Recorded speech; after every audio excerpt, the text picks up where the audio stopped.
Très bon début de semaine à toutes et à tous et merci de votre fidélité au journal de l'économie. C'est parti avec ce numéro. Nouvel eurobond annoncé au Kenya pour financer le déficit budgétaire. Le pays pourrait rechercher 2,5 milliards de dollars.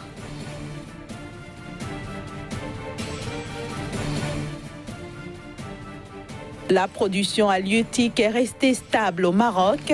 Elle a atteint 1,31 million de tonnes en 2018.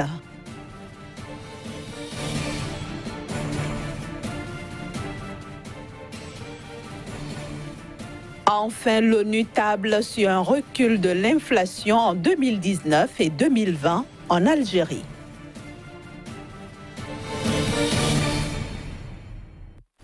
« 2,5 milliards de dollars, c'est le montant de l'eurobond que le Kenya s'apprête à lancer. Déjà, le pays a entamé des discussions avec des banques internationales devant piloter l'opération. Une opération destinée notamment à financer le déficit budgétaire de l'exercice 2018-2019. Un eurobond pour financer le déficit budgétaire de l'exercice 2018-2019, c'est l'option que semble avoir pris le gouvernement kenyan. Le pays a dans ce cadre entamé des discussions avec des banques internationales susceptibles de piloter cette opération dont la taille n'a pas encore été dévoilée par les autorités kenyanes. Certaines sources affirment cependant qu'elle porte sur 2,5 milliards de dollars. Ceci dans un contexte où Nairobi a fixé un objectif d'emprunt extérieur de 287 milliards de shillings, soit 2,83 milliards de dollars, dans son budget pour l'exercice 2018-2019, qui a débuté en juillet 2018.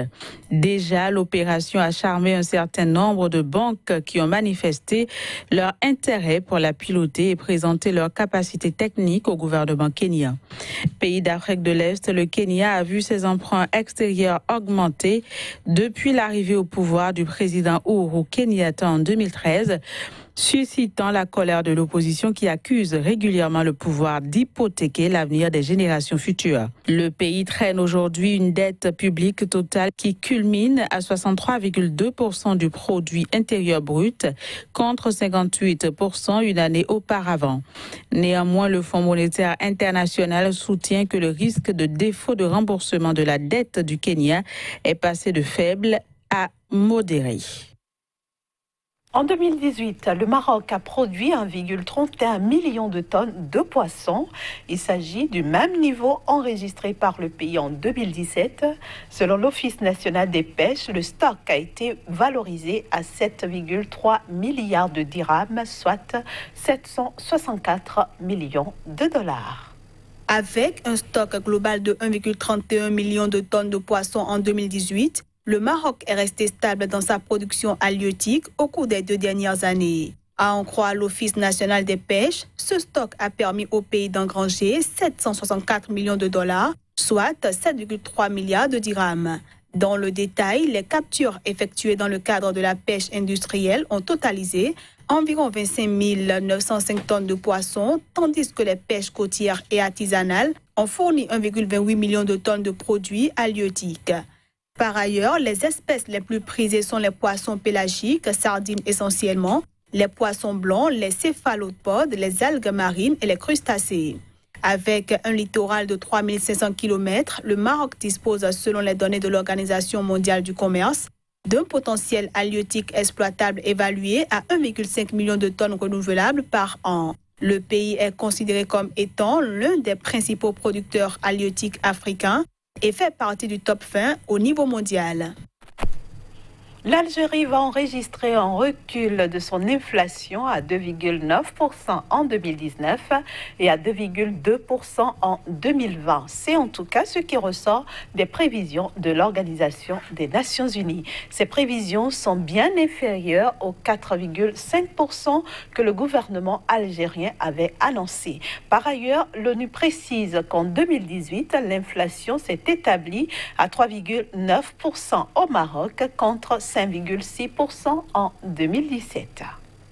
L'inflation en net recul en Algérie, selon l'Organisation des Nations Unies, Elle devrait s'établir à 2,9% en 2019 et à 2,2% en 2020, bien loin des projections de 4,5% sur lesquelles le gouvernement algérien avait tablé. Ceci dans un contexte où, en 2018, cette inflation s'était établie à 3,9% contre 5,6% en 2017. À en croire l'ONU, la croissance économique de l'Algérie devrait connaître également un recul en 2019 à 2,2% dans un contexte où la consommation privée demeure modérée et où l'expansion économique cohérente s'est poursuivie à 2,7% en 2018, tirée principalement par la hausse de la production gazière et pétrolière. Toutefois, précise l'ONU, la croissance devrait ensuite rebondir à 2,8% en 2020. En ce qui concerne le taux de chômage, il s'est aggravé, passant de 12% en 2017 à 12,3% en 2018, selon l'ONU. Quant à la politique monétaire algérienne,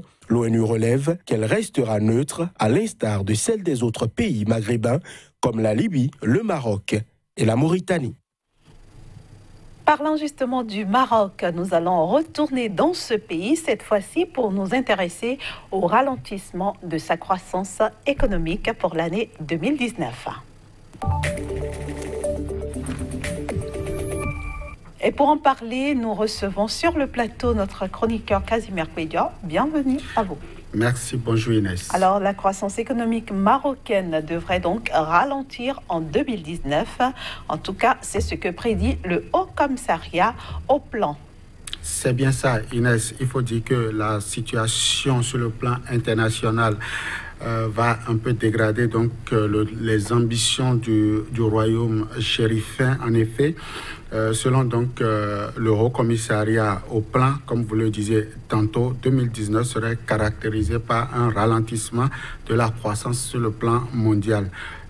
Aussi un ralentissement au niveau de l'investissement et enfin un ralentissement de la demande avec une instabilité des marchés de capitaux et une volatilité des prix donc des matières premières, notamment du pétrole, qui devrait donc pour le compte de l'année 2019 connaître une tendance à la baisse sous l'effet donc des hausses anticipées au niveau de la production aux États-Unis. En tout cas, c'est ce qu'annonce donc le Haut Commissariat pour le compte donc du Maroc, et ceci va affecter l'économie, notamment donc les données macroéconomiques au niveau donc du Maroc. Et déjà, ils annoncent, le Haut Commissariat annonce un taux de croissance revu à la baisse autour de 2,9% pour le compte de l'année 2019 contre 3% pour 2018. Donc voilà un peu la situation au niveau donc du Maroc. Il faut déjà préciser que le Maroc est dépendant du marché international tant à l'importation qu'à l'exportation. Et donc, c'est un pays qui est présent sur le marché international.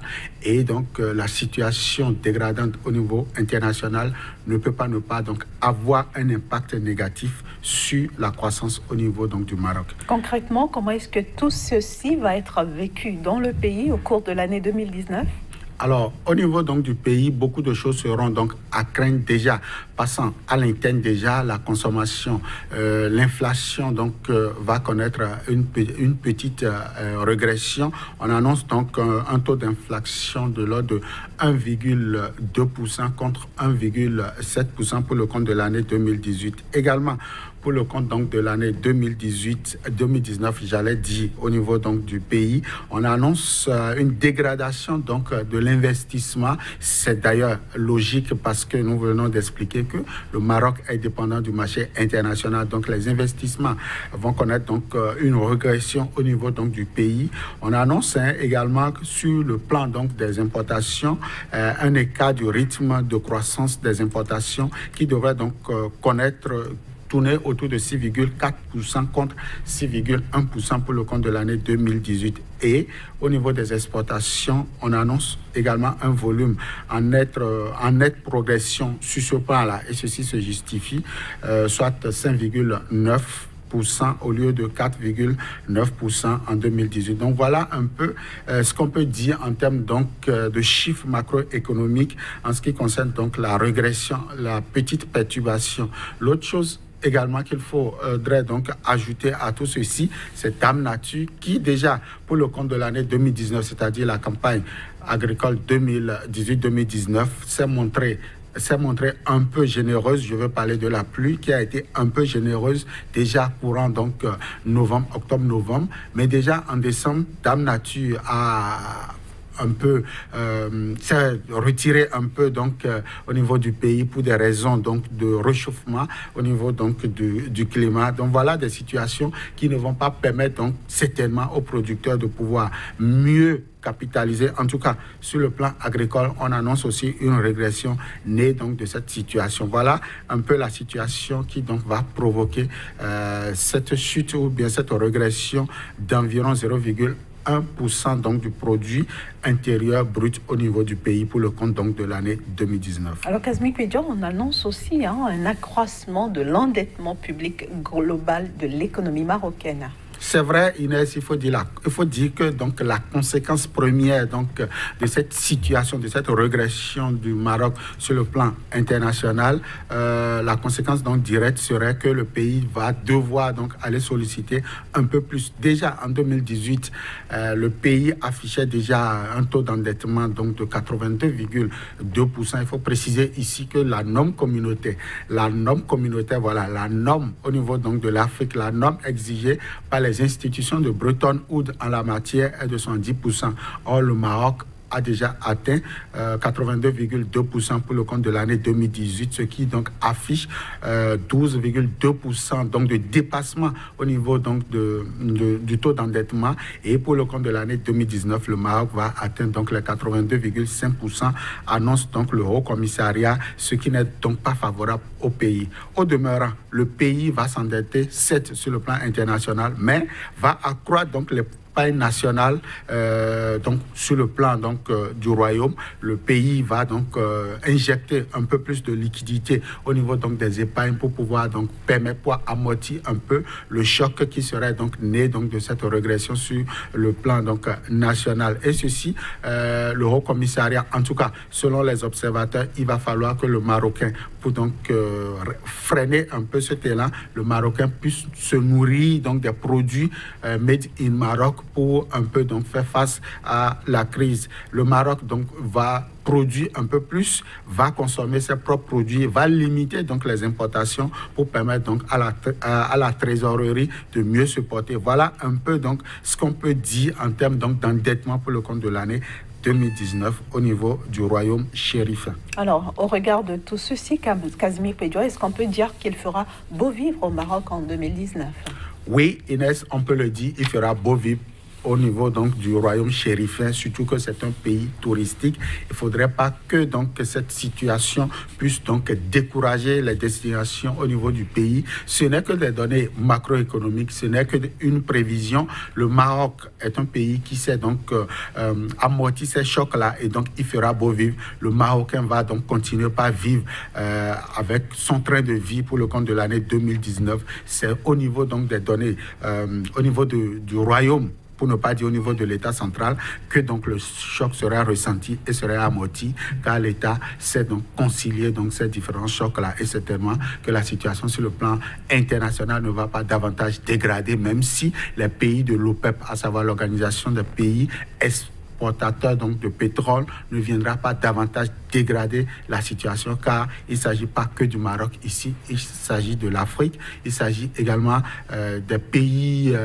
à économie véritablement modeste ou des pays pauvres. Donc véritablement, on va voir au cours de l'année si la situation serait davantage dégradante ou bien va rester constante pour tout le continent africain. Merci beaucoup Kazmi Pédior, merci donc d'être venu nous parler de la croissance économique du Maroc. On se donne rendez-vous mercredi. Toujours avec le même plaisir. Voilà, vous l'avez compris chers amis téléspectateurs, nous sommes à la fin de ce numéro que je vous remercie d'avoir suivi. Retrouvez donc toute l'équipe du Journal de l'économie dès mercredi prochain à la même heure.